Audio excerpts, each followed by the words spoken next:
30 की उम्र से पहले एक सेल्फ मेड अरबपति थी। 40 से पहले इतिहास की सबसे पावरफुल टेक कंपनियों में से एक का मालिक।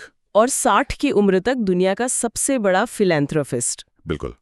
बिल गेट्स की कहानी मतलब हम सब ने सुनी है, लेकिन आज हम सिर्फ कहानी नहीं सुनाएंगे। अच्छा। हमारे पास जो सोर्सेज हैं उनकी मदद से हम इस शख्सियत को अनपैक करने की कोशिश करेंगे। ये जीनियस था या एक रूथलेस कंपेटिटर? एक विजनरी या बस सही समय पर सही जगह मौजूद एक अपॉर्चुनिस्ट? हाँ, वही।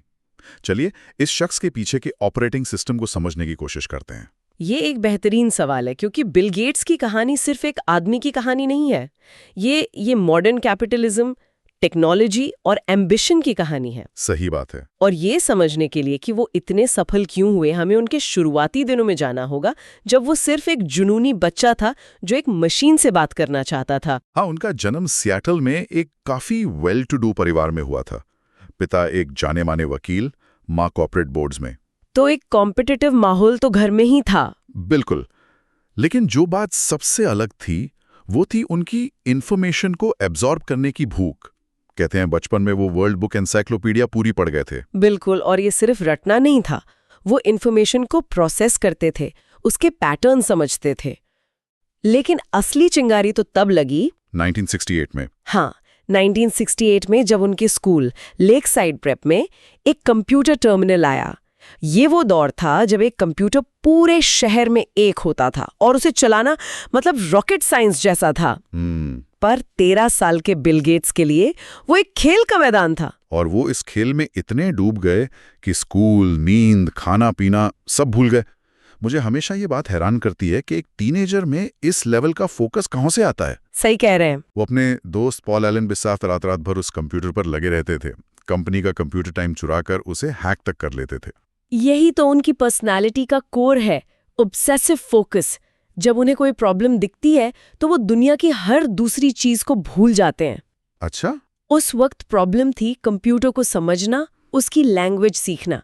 ये सिर्फ एक हॉबी नहीं थी, ये एक ऑब्सेशन था। जुनून। और इसी ऑब्सेशन ने उन्हें पॉल एलन के साथ जोड़ा, जो उनसे थोड़े बड़े थे और हार्डवेयर को बेहतर समझते थे।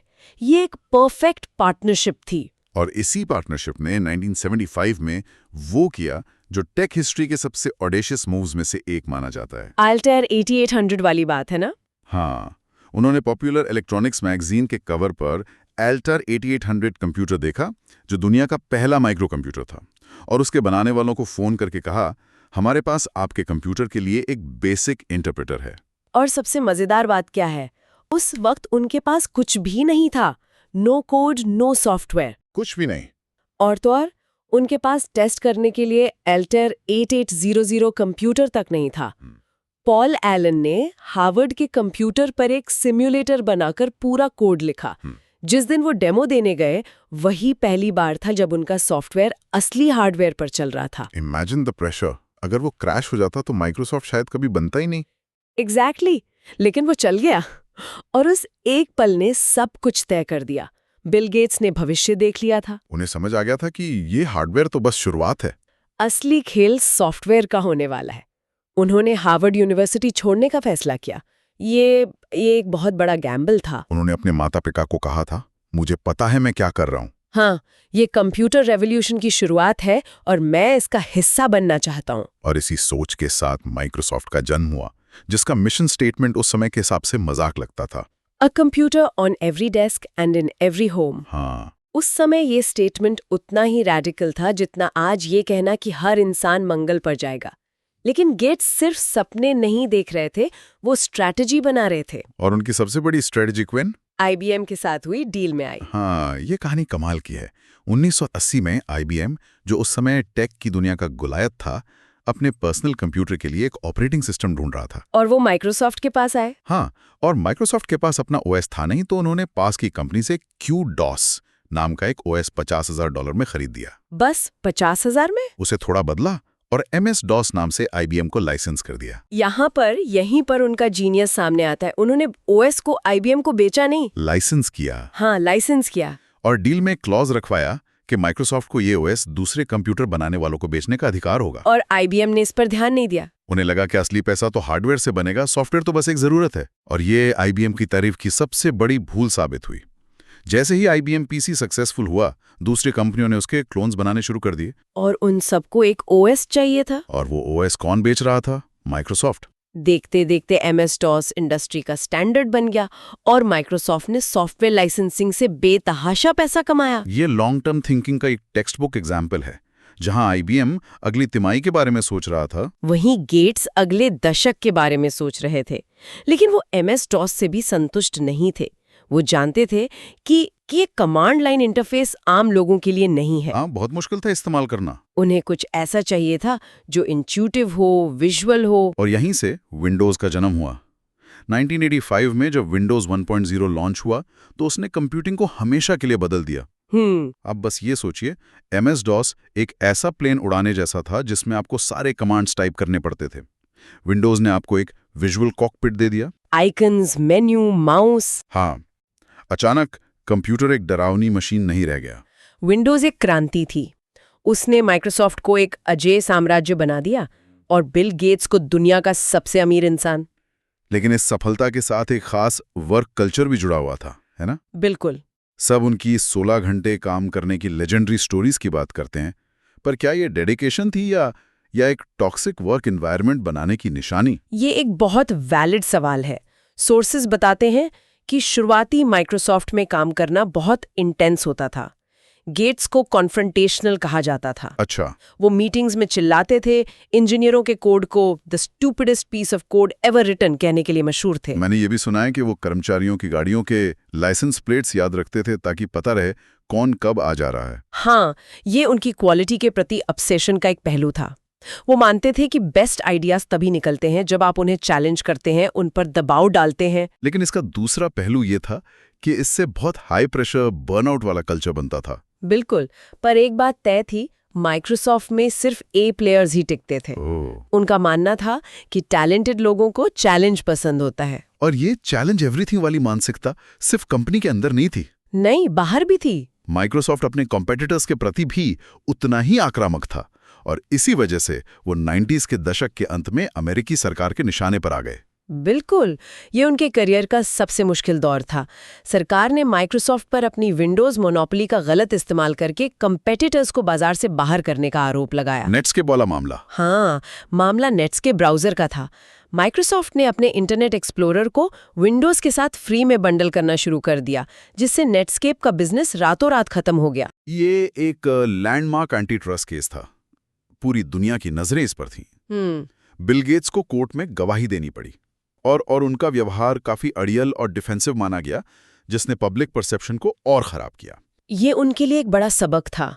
उन्होंने बाद में माना कि वो इस खतरे को समझ ही नहीं पाए। वो एक इंजीनियर और बिजनेसमैन की तरह सोच रहे थे कि कंपटीशन तो अच्छी बात है, लेकिन वो ये नहीं समझ पाए कि जब आप इंडस्ट्री के 800 पाउंड गोरिल्ला बन जाते हैं तो नियम बदल जाते हैं। सफलता अपने साथ बहुत बड़ी स्क्रूटिनी लेकर आती है। सही बात है। आखिरकार माइक्रोसॉफ्ट ने सरकार से समझौता कर लिया, लेकिन इस केस ने कंपनी और गेट्स दोनों को हमेशा के लिए बदल दिया। और इसी दौर के बाद हम उनके जीवन में एक बड़ा शिफ्ट देखते हैं। हाँ, साल 2000 में वो माइक्रोसॉफ्ट के CEO पद से हट जाते हैं और अपने जीवन का दूसरा अध्याय शुरू करते हैं, फिलैंथ्रोपी। उन्होंने अपनी पत्नी के साथ मिलकर bill and Melinda Gates foundation की शुरुआत की। कई लोग कहते हैं कि ये एंटी ट्रस्ट केस से खराब हुई इमेज को सुधारने का एक तरीका था। हो सकता है उसमें कुछ सच्चाई हो, लेकिन आप फाउंडेशन के स्केल और एम्बिशन को नजरअंदाज नहीं कर सकते। उन्होंने दुनिया के सबसे बड़ी और मुश्किल समस्याओं को हल करने का बीड़ा उठाया। बिल्कुल। गरीबी, बीमारी, अशिक्षा। और उनका अप्रोच भी यूनिक है। वो फिलैंथ्रोपी को भी एक बिजनेस प्रॉब्लम की तरह देखते हैं, डेटा ड्रिवन, मैट्रिक्स फोकस्ड। बिल्कुल, वो कहते हैं आप उस चीज को सुधार नहीं सकते जिसे आप माप नहीं सकते। वो हर डॉलर के इम्पैक्ट को ट्रैक करते हैं, चाहे वो अफ्रीका में मलेरिया के टीके हों या भारत में सैनिटेशन फैसिलिटीज।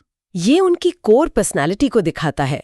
वो एक प्रॉब्लम सॉल्वर हैं। पहले प्रॉब्लम थी कंप्यूटर को एक्सेसिबल बनाना, अब प्रॉब्लम है दुनिया की इनइक्वालिटी को कम करना। उनका एक मशहूर कथन है, if you are born poor, it's not your mistake, but if you die poor, it's your mistake.